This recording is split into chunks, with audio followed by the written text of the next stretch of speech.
আপনার সন্তানের জন্মদিনে একগাদা মানুষ খাইয়ে পরদিন ফেসবুকে কতগুলো লাইক পেলেন, অর্থাৎ স্টেটাস শো অফ না করে গুগলে সার্চ করে কোনো না কোনো অনাথ আশ্রমে যা খাওয়াবেন ঠিক করেছিলেন ওইটাই রান্না করে নিয়ে গিয়ে ওই অনাথ আশ্রমের ছেলেমেয়েগুলোকে খাওয়ান।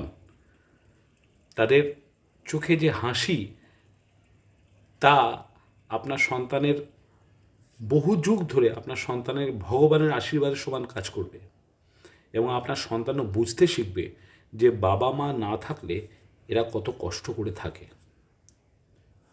দান ধ্যানের একটা মানসিকতা আপনার সন্তানের মধ্যে তৈরি হবে। কি হবে ওই লোক খাইয়ে মাংসটা একটু নুন কম হলে যেত, মাছটা শক্ত হয়েছে, বেরিয়ে তো এই আলোচনা করবে সব। কেন এর মধ্যে যাবেন?